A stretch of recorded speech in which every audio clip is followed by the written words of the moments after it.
I guess, what are your thoughts right now then? Having gone out and seeing the level of, hold on, one I want to caveat. We shot out to a mile, 1770, right? And 1776. 1776. So it was interesting that the magnification that we were all using was like 12. Yeah. And we're shooting anything, like I was shooting out to 1,000 with like 10, because you start to hone in on the target and you can't see any of the splashes. We'll overlay some of the videos here, but you actually have to see where your bullets land so you can make adjustments and feel how you were doing when you're shooting. And you zoom into 20 some odd and you can't see any of that stuff. Yeah.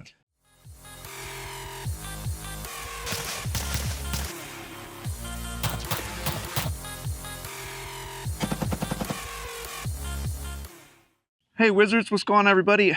We got a bit of a different one for you. I got Cody out here with me again, and we did an interesting video before where we compared two different types of optics, where we compared the $700 primary arms optic versus the Zeiss $2,300 optic. And an interesting thing was you really found that you preferred the primary arms optic in that video.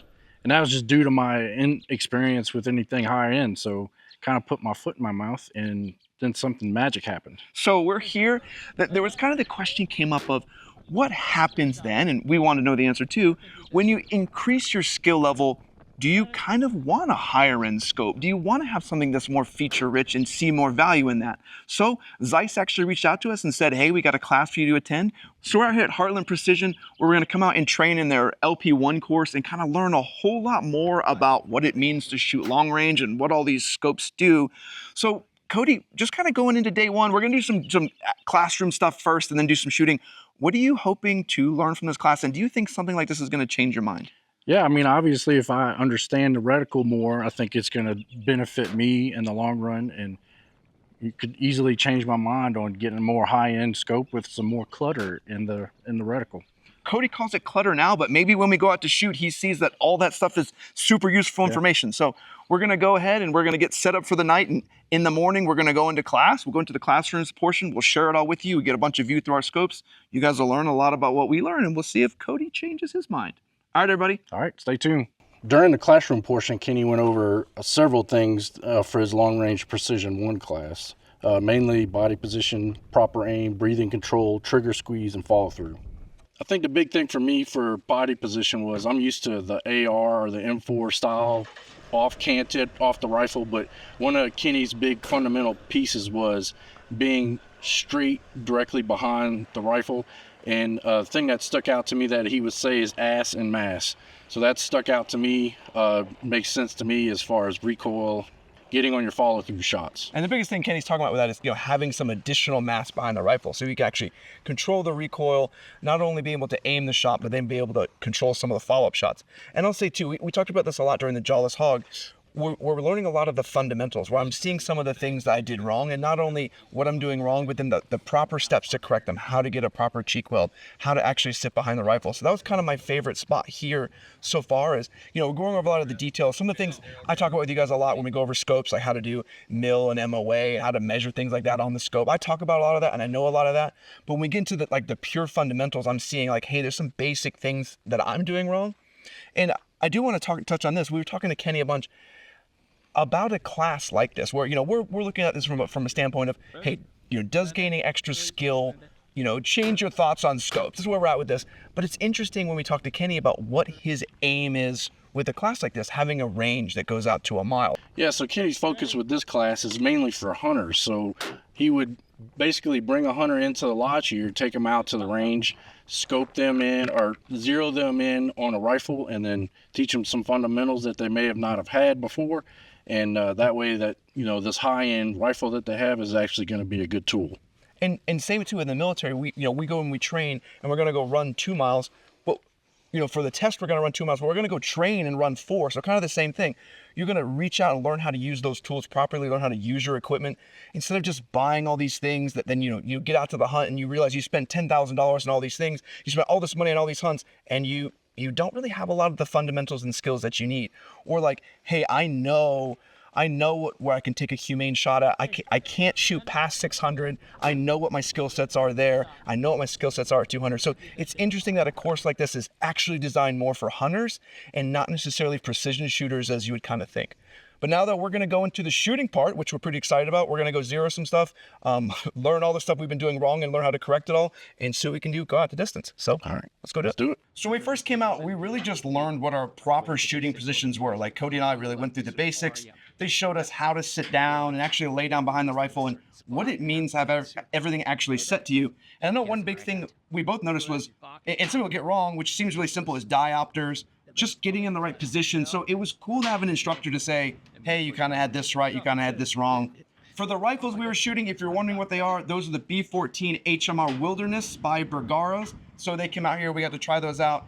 The scopes we were shooting were the same ones you've seen before, which was the Zeiss S3s, 3-36 with the ZF MRI reticle. So kind of going into that whole, if we increase the distance and we increase what we're doing, what were kind of the thoughts about that? And today we got to move out to a lot of larger ranges. So what were your thinking? I want to ask your question about shooting. I think I know where it's going to go.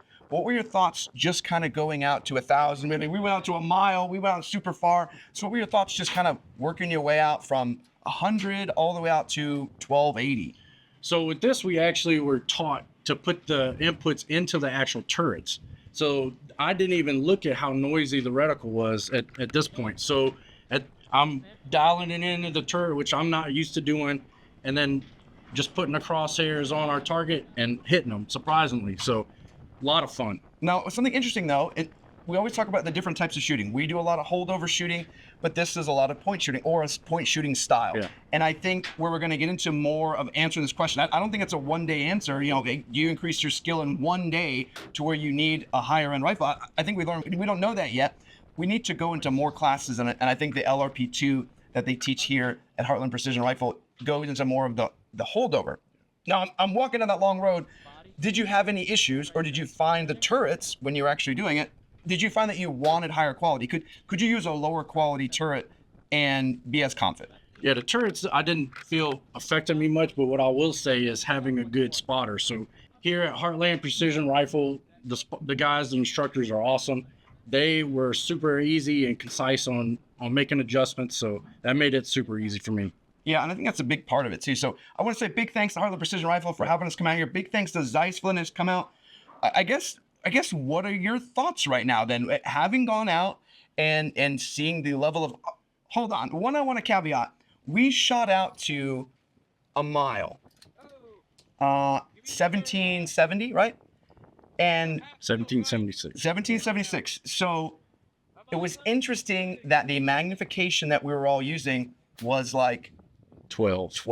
Yeah. And we were shooting anything, like I was shooting out to 1,000 with like 10, because you start to hone in on the target and you can't see any of the splashes. We'll overlay some of the videos here, but you actually have to see where your bullets land so you can make adjustments and feel how you were doing when you're shooting. And you zoom into 20 some odd and you can't see any of that stuff. Yeah. So it's very interesting. So just from today, Cody, what are your thoughts, or have your ideas changed at all? As you increase skill level, can you fully utilize a more expensive scope? Yeah, I mean, just to piggyback on what you just mentioned about the magnification, like I was always used to going full-blown magnification. Like, why not? If we got the magnification, use it. We didn't need that here, so that made a big difference in seeing the reticle, seeing how not as busy to me the reticle was, and super easy. So I think the most exciting part to this is we can't solve it all in one day. So I have to bring Cody out with me again, where we do LRP 2 and possibly 3. But if those people who are here, who are in Nebraska, or you want to travel out here and you want to reach out further, or you want to just use a range like this to expand your skills, make sure to come to these classes. They're super personable. They're probably some of the nicest people, some of the most personable, like relatable. It was just such a great time. So if you're a hunter out there who doesn't know how to use your equipment, be honest about that. Come to a class like this, learn some more. We're going to learn some more so we can be better shooters, review better optics, and be able to give better answers for you all. So, yeah. Hey, big shout out to Eric at Zeiss. He saw the previous video where I was kind of like, hey, this reticle is noisy to me. I don't understand it. And he's like, well, let me show you what's up. So he brought us out here. Super awesome guy. Shout out to Kenny and Matt at Heartland Precision Rifle. Big thanks to those guys. They were awesome. Yeah, it was just a super great time. So unfortunately, we don't have the answers today. Well, we're going to have to learn more. So the answer is like, yeah, you have to, as you increase your skill level, I think as you increase your skill level, you gain the aptitude for a higher end scope. But we're still on that path. Say, hey, we really increase our skill level. Can we use a $700 scope just as well? I don't know. So we're going to find out. Yeah. Not only would I need to increase my skill level, I also need to increase my wallet. So somebody's going to have to help me with that.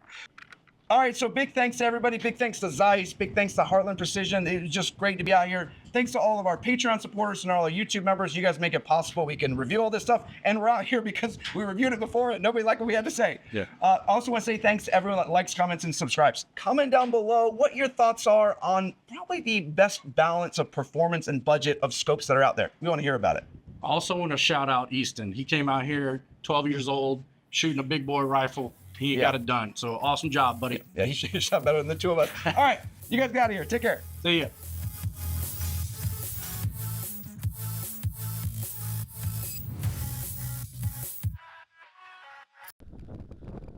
Ready. Land it. Oh, safety. But seriously, if you guys are thinking about getting a scope, we want to be as impartial as possible. But maybe you should consider a Zeiss scope. Yeah. This could be good for you to get. I mean, just a You guys think? Yeah, just a suggestion. Okay, bye. See ya.